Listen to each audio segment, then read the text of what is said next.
केन्द्रीय सरकारले नीति निर्माण योजनामा ध्यान दिँदाखेरि योजना बनाउँदाखेरि हामी व्यापारी मझौला तथा साना व्यापारीलाई प्रत्यक्ष प्रभाव पर्ने गरेको फाइदा हुने गरेको सहज हुने गरेको वातावरणमा बजेट बनाओस्। यसभन्दा अगाडिका सरकारले मझौला तथा साना व्यापारीलाई प्रत्यक्ष रूपमा फाइदा हुने खालका बजेटहरू बनाएको देखिएको थिएन।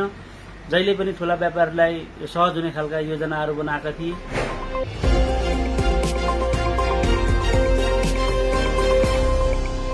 नमस्कार, म प्रदीप भुजेल। ब्रेकिङ न्यूजमा तपाईलाई स्वागत छ। 3 तहको सरकार बजेट ल्याउने तयारीमा जुटेका छन्। कस्तो बजेटको अपेक्षा गर्नु भएको छ? धन्यवाद। म पवन साना सेनाको प्रदेशको अध्यक्ष। अहिले बजेटका मुखमा छ देश। धेरै आशा छ। अहिले नीति तथा कार्यक्रम संघीय सरकारले आइसकेको छ। प्रदेश सरकारमा हामी छलफलमा गइसकेका छौं। केही दिनमा त्यो पनि आउँछ र जेठ 15 गते संघीय सरकारको बजेट आउँछ र प्रदेशको असार मा आउँछ भन्ने क्लियर छ।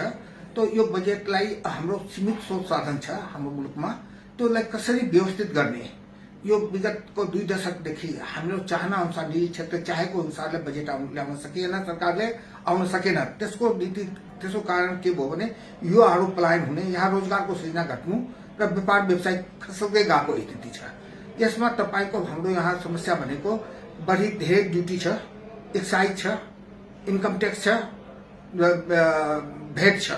यति किसिमका ट्याक्सहरू लगाएर यति झन्झटिलो पेचिलो काम गर्नु भएको छ सरकारले। अब एउटा उद्योगीले एउटा माल ल्याउनु पर्यो भने नाकामा 100 रुपियाँको रोजगार आफ्नो माल ल्यायो भने 30 रुपियाँ त त्यहाँ पहिले नै भेट र ड्युटीको नाममा तिरिहाल्नुपर्छ। त्यो व्यापार कहाँबाट गर्ने त?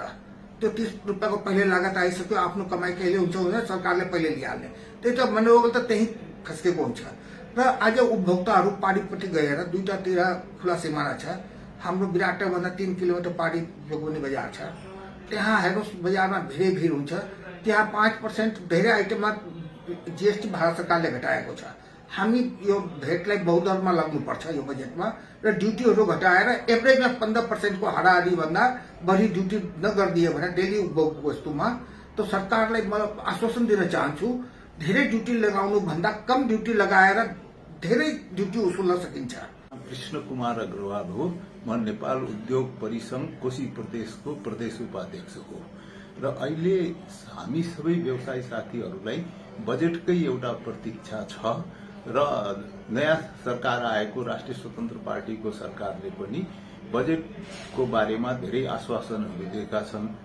यो हाम्रो अर्थमन्त्रीज्यूले पनि बजेटलाई हामी निजी क्षेत्रको विकासोन्मुखी बजेट ल्याउँछौं भनेर भनेका छन् र सबै राजनीतिक पार्टीहरू